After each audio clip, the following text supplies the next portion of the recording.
तो इस वीडियो में बात करेंगे WWE के next premium live event crown joule के बारे में। और हम इंडियन फैंस के लिए, हम एशियन फैंस के लिए अच्छी बात ये हो जाती है कि भाई कि हम इसको आराम से जो है रात के टाइम में देख सकते हैं। इंडिया की टाइमिंग के हिसाब से ये होगा रात को 10:30 बजे कल। और इस शो के ऊपर WWE ने पहली बात तो ज्यादा मैचेस बुक किए हैं। ब्लड लाइन का हमको मैच देखने को मिलेगा। ब्लड लाइन मतलब Roman Reigns, Jimmy Uso and Jey Uso का। साथ में वो चैंपियन वर्सेस चैंपियन वाली चीज ने भी इस क्राउन जूल वाले शो को कह सकते हैं थोड़ा सा एक स्पेशल तड़का देने की कोशिश की है। अब क्या ये तड़का एक्चुअल में एक अच्छी रेसिपी के तौर पर बनेगा, ये हमको कल के शो में पता चलेगा। और आज इस वीडियो में बात करेंगे उन सारे मैचेस के बारे में जो कि इस वाले शो पर होने वाले हैं एंड उस मैचेस के अंदर क्या सरप्राइज और क्या होने वाले हैं रिजल्ट्स, मतलब कि my result predictions for crown joule 2024। तो फिर देर किस बात की, शुरू करते हैं। Okay, hello chatters, my name is Rohit and you are watching Wrestle Chatter. सबसे पहले बात करते हैं Seth Rollins versus Bronson Reed के मैच के बारे में। तो जब भी मैं किसी मैच की प्रेडिक्शन करता हूं तो मेरा दिमाग सबसे पहले आई थिंक यही पकड़ने की कोशिश करता है कि WWE के हिसाब से किस सुपरस्टार का जीतना यहां पर ज्यादा सेंस बनाएगा, या फिर कौन सा ऐसा बंदा है जो कि हारना तो बिल्कुल भी अफोर्ड नहीं कर सकता। और अगर मैं यहां पे दोनों सुपरस्टार्स को देखूं तो सही बताऊं, मैं ये नहीं कह सकता कि कोई एक बंदा अगर मैच हार जाएगा तो उसके साथ कुछ बहुत गलत होगा, क्योंकि अगर ब्रॉन्सन रीड इस मैच को हारते हैं तो वो सेथ रॉलिंस से हारेंगे, तो फिर वो इतनी कोई ज्यादा उनके लिए ऐसी बात नहीं होने वाली कि भाई वो कोई डाउनग्रेड हो गए हैं। और अगर सेथ रॉलिंस भी हारते हैं ब्रॉन्सन रीड से, तो कंसिडर करें जिस तरीके से आतंक मचाया है ब्रॉन्सन रीड ने, सेथ रॉलिंस का भी ऐसा हो सकता है जो नंबर है वो लग सकता है हारने का क्राउन जूल में। तो उस हिसाब से मुझे लगता नहीं WWE के लिए कोई बहुत मुश्किल ये डिसीजन होने वाला है। लेकिन फिर भी अगर मेरे को किसी एक साइड झुकना हो तो मैं सेथ रॉलिंस की तरफ जाऊंगा। और इसका रीजन मैं एक जो दे सकता हूं वो ये है कि क्योंकि सेथ रॉलिंस अभी वापस आए हैं तो शायद उनको एक मोमेंटम की जरूरत है। अगर ब्रॉन्सन रीड हार भी जाते हैं क्राउन जूल में और उसके बाद अगले रॉ में वो फिर से तोड़ देते हैं सेथ रॉलिंस को, तो कहीं ना कहीं वो मामला इक्वलाइज कर सकते हैं। तो फिर इस हिसाब से मतलब ब्रॉन्सन रीड भी जीत सकते हैं। लेकिन मेरी प्रेडिक्शन है सेथ फ्रिकिन रॉलिंस के लिए। मुझे पता है इस मैच में आपको कोई भी इंटरेस्ट नहीं है और इसलिए मैं इसको बहुत जल्दी से ही बोलने वाला हूँ। Jade Cargill, Bianca Belair versus Kairi Sane and Iyo Sky versus Chelsea Green and Piper Niven versus Lash Legend and Jakara Jackson के बीच में। जेड कारगिल, बियांका ब्लेयर के पास से मुझे कोई रीजन नहीं लगता चैंपियनशिप लेने का। उनसे पहली बार में चैंपियनशिप ली भी क्यों थी उसका भी मुझे रीजन नहीं समझ में आया। वो शायद उनको होम टाउन गर्ल्स को जिताना था इस वजह से। तो मेरी प्रेडिक्शन सिंपल सी है, चेंजेस हो सकते हैं, होंगे भी, तो मुझे लगता नहीं फर्क किसी को वैसे ही पड़ने वाला है। प्रेडिक्शन है Jade Cargill and Bianca Belair के लिए। The Viper Randy Orton versus Kevin Owens. जिस तरीके से WWE ने इस मैच को क्राउन जूल के लिए बुक किया है, बहुत सारे लोगों के लिए वो अनएक्सपेक्टेड था, क्योंकि हमको ऐसा लग रहा था केविन ओवंस ने जब कोडी रोड्स के ऊपर अटैक किया तो अब Kevin Owens and Cody Rhodes की कहानी चलेगी। लेकिन फिर WWE को रियलाइज हुआ कि भाई कोडी रोड्स तो कहीं और बिजी रहने वाले हैं, तो तब तक केविन ओवंस के साथ क्या होगा। तो फिर उस सिचुएशन में फिर रैंडी ओर्टन बीच में आ गए और मैच भी किस तरीके से मिला। ट्रिपल एच कहते हैं बच के रहना केविन ओवंस से, ये बहुत ज्यादा खतरनाक होने वाला है। और रैंडी ओर्टन को बोला, क्योंकि अभी मुझे इस दिन तक भी बहुत ज्यादा फनी लगता है कि रैंडी ओर्टन के लिए ऐसी लाइन क्यों बोली गई। अब मैच हो चुका है ऑफिशियल, तो भले ही मैं मजाक उड़ा रहा हूँ ट्रिपल एच की इस बात का, लेकिन सही बताऊं मेरी जो प्रेडिक्शन है इस मैच में वो रैंडी ओर्टन के लिए नहीं बल्कि केविन ओवंस के लिए है। और इसके पीछे जो एक्सप्लेनेशन रहेगा वो सिर्फ ये रहेगा कि जिस तरीके से केविन ओवंस को बिल्ड कर रहे हैं, यहां पे उनका मैच जीतना बहुत ही ज्यादा जरूरी है। जैसे मैंने सेथ रॉलिंस और ब्रॉन्सन रीड के केस में बोला, फर्क नहीं पड़ता कि कौन जीतेगा कौन हारेगा। मुझे पता है रैंडी ओर्टन का सबसे बड़ा वाला फैन मैं हूं कि रैंडी ओर्टन हारेंगे कैसे। तो भाई देखो, रैंडी ओर्टन वैसे भी हारते हुए चले हुए आ रहे हैं, ठीक है। तो उनकी ऐसा तो है नहीं कि बहुत ही क्लीन चिट है कि उसमें एक धब्बा लग जाएगा। उसमें ऑलरेडी बहुत सारे धब्बे लगे हुए हैं जब से उनका रिटर्न हुआ, उनकी बुकिंग हो ही वैसी रही है। लेकिन क्योंकि उन्होंने केविन ओवंस को पूरा एक हील टर्न वाला ऐसा आर्क सा दिया हुआ है, तो फिर उसमें अगर वो बीच में ही एक मैच हार गए तो वो कहीं ना कहीं उनके लिए प्रॉब्लम होगा। क्योंकि अगर आगे जाके फिर कोडी रोड्स को भी उनको अपना निशाना बनाना है तो फिर वो किस मुंह से जाएंगे। अब देखो, पता है ये हार जो है बड़ी अजीब सी भी लग सकती है रैंडी ओर्टन के लिए, जो कि इतनी सारी उनकी हार हमने देखी अब तक जो भी हो रही है, जब भी उनको मेन स्पॉट में डाल रहे हैं उनके साथ कुछ हो नहीं रहा, तो शायद उसमें से एक और चीजें होने वाली है। बट रैंडी ओर्टन का इसमें जितना नुकसान है मुझे लगता है उससे बहुत बहुत ज्यादा केविन ओवंस का फायदा होगा अगर वो इस मैच में जीत रहे। तो मेरी प्रेडिक्शन केविन ओवंस के लिए। और फिर से रैंडी ओर्टन को हारते हुए देखना क्राउन जूल में बुरा तो फील करवाएगा। Crown joule championship match Nia Jax versus Liv Morgan. देखो यार, एक सिंपल सा मैं इसके बारे में अगर बात बोलूं कि कौन इस मैच को जीतने वाला है, किसी ने बड़े फनी वे में लिखा था कि लिव मॉर्गन मैच वैसे भी कैसे जीत सकती है, क्योंकि वो जो टाइटल है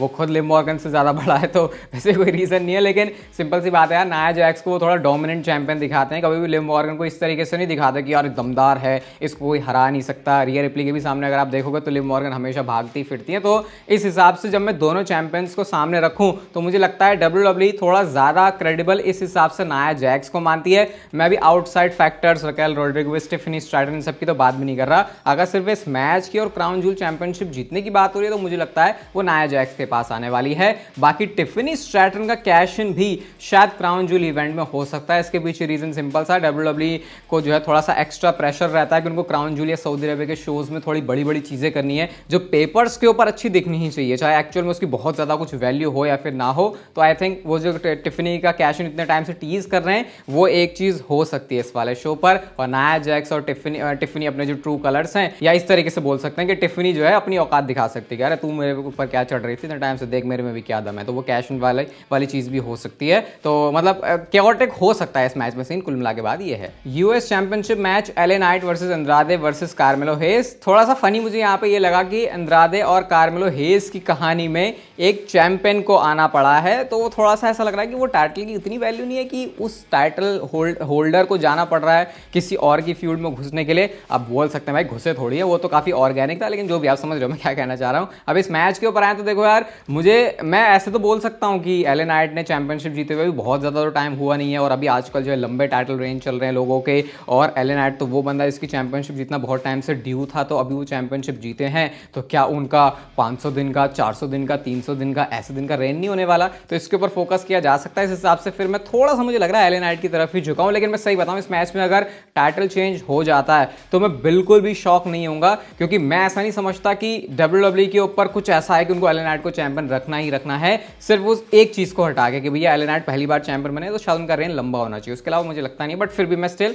एले नाइट के साथ ही जाऊंगा। मैं इंटरेस्टेड जरूर होऊंगा देखने में कि इस मैच का विनर कौन है, क्योंकि अगर अंद्रादे एंड कार्मेलो हेस के पास टाइटल आता तो फिर इक्वेशन बहुत चेंज हो सकती है, ना सिर्फ इस 3A वाली फ्यूड की बल्कि यूएस चैंपियनशिप के लिए भी आगे का जो सीन रहने वाला है। Undisputed WWE champion Cody Rhodes versus world heavyweight champion Gunther, और ये लड़ने वाले हैं क्राउन जूल चैंपियनशिप के लिए। अब ये एक ऐसा मैच है जिसका रिजल्ट क्या होने वाला है इसके ऊपर सबकी नजरें जाने वाली हैं। सबसे पहले तो ये मैच बहुत ही ज्यादा कमाल का होगा, इस बात में कोई भी शक नहीं है। कभी भी कोडी रोड्स का रिंग में लड़ते हुए देखोगे उनकी गलतियां निकाल पाना बहुत मुश्किल होता है। सेम गोज फॉर गुंथर, जब भी ये रिंग में आते हैं तो भाई इनसे तो एक्सपेक्टेड है भाई अब तो ये धांसू और तगड़ा मैच देंगे ही। मैच के एंड तक शायद आपको जो कोडी रोड्स की छाती है वो बिल्कुल लाल दिख सकती है, शायद क्या होगी ही, इस बात में कोई शक भी नहीं है। अब अगर इस मैच के रिजल्ट के ऊपर आए भाई, देखो अगर मैं पहले तो मैं सारी चीजों को साइड कर रहा हूं कि यहां पे कोई आउटसाइड इंटरफेरेंस नहीं हो रही है, उस चीज को अगर हम साइड में रखें और फिर नजर डालें कि इस मैच का रिजल्ट हो क्या सकता है, तो देखो अगर हम देखें जिस तरीके से WWE कोडी रोड्स को बिल्ड करती है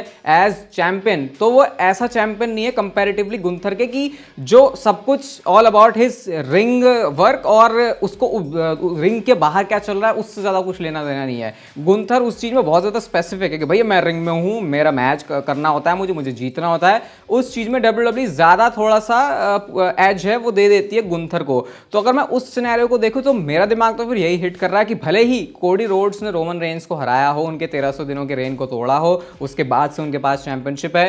गुंथर ने जो चैंपियनशिप है वो तो अभी अगर कोडी रोड्स के रेंज से कंपेयर करें तो ज्यादा उनके डेज हुए नहीं है, तो ऐसा लग सकता है भाई कोडी रोड्स उस मामले में ज्यादा स्ट्रांग है। लेकिन अगर इस नजरिए को देखें तो फिर मुझे ऐसा लगता है कि भाई यहाँ पे गुंथर के मैच जीतने का ज्यादा चांस बन रहा है, क्योंकि गुंथर का मैच जीतना फिर उनको और ज्यादा एक उस तरीके का चैंपियन दिखाएगा कि भैया आप इससे टाइटल लेके दिखाओ, क्योंकि रैंडी ओटन भी उस चीज में फेल हो चुके हैं, और अगर वो कोडी रोड्स को भी हरा देते हैं ऑब्वियसली टाइटल तो कोडी रोड्स का जाएगा नहीं, तो फिर वो गुंथर को और ज्यादा स्ट्रांग चैंपियन दिखाएगा। और मुझे कहीं ना कहीं ऐसा लगता है कि शायद गुंथर का जीतना यहाँ पे एक बेटर डिसीजन है। तब देखो ये तो अपने देखने या सोचने का नजरिया है, लेकिन मेरा जो झुकाव है अगर मैं परसेंटेज में बोलूँ तो शायद मैं 51% ऐसे गुंथर की तरफ हूँ, लेकिन वो 1% भी है, वो मतलब 2% ज्यादा है कोडी रोड्स के कंपैरिजन में, वो 49 मतलब मेरे दिमाग में। तो फिर मैं गुंथर को ही यहाँ पे इस मैच का विनर देखता हूँ। बट ये मैंने बोला अगर इस मैच में इंटरफेरेंसेस नहीं होती है, अगर इंटरफेरेंसेस है तो लिस्ट बहुत ज़्यादा लंबी है, और लिस्ट कुछ ऐसी भी है कि भाई आपको लगेगा वो भाई साहब क्राउन जूल में क्या कर दिया। सबसे पहले तो भाई एक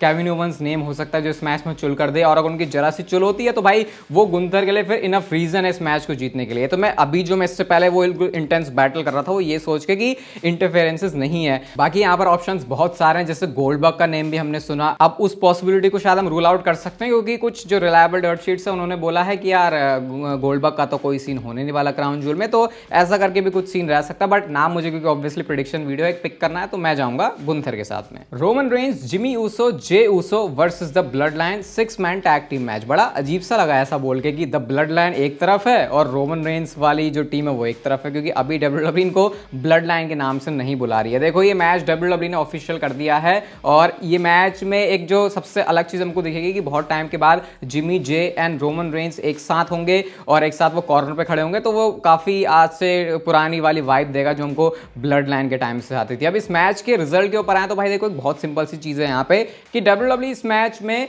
कर ही नहीं सकती कि रोमन रेंज, जिमी ऊसो खुशी से जाएं। अभी मैं मैच जीतने की बात नहीं कर रहा, मैं बात कर रहा हूं कि खुशी एंड में किसके पास होगी। तो मुझे लगता है कि वो बैड ब्लड लाइन के पास ही होने वाली है, क्योंकि मैं इसको इस तरीके से देख रहा हूं कि करने को तो वैसे ही ऐसा भी कर सकते हैं कि देखो क्राउन ज्वेल में भले ही खुशियां Roman Reigns, Jimmy Uso and Jey Uso के दामन में आ गई, लेकिन उसके बाद अगली स्मैकडाउन में फिर बैड ब्लड लाइन ने कुछ बहुत ही उल्टा सीधा काम कर दिया, तो फिर वो एक रीजन देगा कि क्यों सर्वाइवर सीरीज का वॉर गेम्स वाला मैच होगा। लेकिन क्योंकि बड़े शोज के ऊपर डब्ल्यूडब्ल्यूई बड़े स्पॉट्स डालने की कोशिश करती है, तो फिर मुझे ऐसा लगता है कि भले ही मैच में कुछ भी हो रहा है, एंड में जो खुशियां हैं वो Roman Reigns, Jimmy Uso, Jey Uso के पास तो जाएंगी नहीं, और वो एक रीजन देगा कि क्यों वॉर गेम्स की मैच की तरफ लीड करेंगे। तो अगर मैं प्रेडिक्शन भी करूं तो मेरा जो ज्यादा झुकाव है इस समय वो सोलो सिकोवा की ब्लड लाइन की तरफ है, जहां पर जेकब फाटो, टामा टोंगा एंड टोंगा लोआ भी है। ऑब्वियसली उसमें से एक बंदा जो है बाहर रहेगा और वो शायद मैच जितवाने में भी मदद कर सकता है। फिर मैंने आपको ये बताया था कि शायद इसमें एक नए मेंबर की भी एंट्री हो सकती है जो कि है हिकू लियो, और जैसा कि हमने मंडे नाइट रॉ में भी देखा था, सैमी ज़ेन वो नेम है जो कि घुसने की कोशिश कर रहा है इस ब्लड लाइन की स्टोरी में, उस तरीके से नहीं जैसा हम सोच रहे थे। तो शायद सोलो सिकोवा के साथ उन्होंने कोई डील अपनी बना ली है। अब ये नहीं कि सोलो सिकोवा कॉस्ट करवाने के लिए आ रहे हैं Roman Reigns and Jimmy Uso, Jey Uso को, बल्कि सिनेरियो कुछ ऐसा भी हो सकता है कि वो ऐसा दिखाएंगे जैसे कि वो तो मदद सी करने आए थे, लेकिन उनकी वजह से कुछ पंगा पड़ गया, और वो एक थोड़ा सा Roman Reigns, Jimmy Uso and Jey Uso को दिमाग में डाउट भी डालेगा, जो कि इंटरेस्टिंग बनाएगा जब इवेंचुअली फिर सैमी ज़ेन ब्लड लाइन को ज्वाइन करेंगे। तो ट्विस्ट वगैरह डब्ल्यूडब्ल्यूई इस तरीके से डालेगी। एंड अगेन एक बहुत ही स्लाइट पॉसिबिलिटी शायद पॉल हेमन की भी हो सकती है, लेकिन वही है कि अब सारे ही एंगल कवर करने की कोशिश की जा रही है, बट मुझे लगता नहीं डब्ल्यूडब्ल्यूई यहाँ पे भी पॉल हेमन को यूज करेगी, वो उसको बचा सकते हैं बाद के लिए। एंड अगर मैं सबसे बड़े शो की सरप्राइज की बात करूं, जिसको देखो यार मैं परसेंटेज में नहीं बताना चाहता, क्योंकि कुछ एक ऐसे रिटर्न एंड सरप्राइजेस हैं जिसको आप कभी ऐसे कैलकुलेट नहीं कर सकते कि यार कितना परसेंट लग रहा है चांस है, क्योंकि या तो ये होता है या फिर ये नहीं होता है। और मैं बात कर रहा हूं the beast incarnate Brock Lesnar की। देखो सिर्फ एक सिंपल सी बात आपको मैं समझा देता हूं, एक्सपेक्टेशन तो मत रखना, लेकिन अगर एक सबसे बड़ा रीजन जो कि क्राउन जूल शो में ब्रॉक लेसनर को लेके आ सकता है वो है सऊदी अरेबिया के लोग, सऊदी अरेबिया के प्रिंस, वहां के जो रियाद सीजन है, जो कि चाहते हैं उनके शोज पर बड़ी बड़ी चीजें, और उनको हमेशा नाम चाहिए होता है एक वो बंदा जो कि ग्लोबल सेंसेशन है। अब लोगन पॉल भी सऊदी अरेबिया के लोग काफी हाईली रेट करते हैं, किस वजह से? क्योंकि उनको पता है बंदा हर जगह पॉपुलर है, और उससे भी बड़ी चीज टेबल पर लेके आते हैं ब्रॉक लेसनर। तो वो सारे एंगल जो कि अभी करंटली चल रहे हैं उन सबको पीछे छोड़ते हुए ये सऊदी अरेबिया का वो शो है जो कि ब्रॉक लेसनर को डब्ल्यूडब्ल्यूई कंपनी में वापस लेके आ सकता है। बस मैं आपको इतना बोलूंगा, और अगर आप पूछना चाहो किस तरीके से, तो भाई देखो वो कहीं पे भी एंट्री मार सकते हैं, वो कोडी रोड्स और गुंथर के मैच में घुस सकते हैं, वो सेथ रॉलिंस और ब्रॉनसन रीड के मैच में भी घुस सकते हैं, क्योंकि ब्रॉनसन रीड एंड जो ब्रॉक लेसनर है उनका भी एक आइडिया ऐसे रूमर्स में, स्पेकुलेशन में हमने सुना था कि भाई ये भी डब्ल्यूडब्ल्यूई कंसीडर कर सकती है। तो कुल मिला के सब्जेक्ट ये नहीं है कि ब्रॉक लेसनर आके करेंगे क्या, सब्जेक्ट ये है कि क्या ब्रॉक लेसनर क्राउन जूल में आएंगे या फिर नहीं। देखो मैं तो चिल होके देखूंगा, ऐसा कुछ बहुत ज्यादा एक्सपेक्टेशन रख के नहीं, क्योंकि फिर पोपट सा हो जाता तो अच्छा नहीं लगता, और चांसेस मैं बोलूंगा कम है, लेकिन फिर डब्ल्यूडब्ल्यूई में कुछ भी हो सकता है, तो उस चीज को भी हमको दिमाग में रखना चाहिए। बाकी आपकी प्रेडिक्शन क्या है क्राउन जूल के लिए वो आप मुझे बता सकते हो। ये वीडियो आपको अच्छी लगी तो इसे लाइक कर दो, चैनल को सब्सक्राइब कर दो ऐसी और मस्त वीडियोस के लिए, और तब तक के लेते रहो जिंदगी के मजे।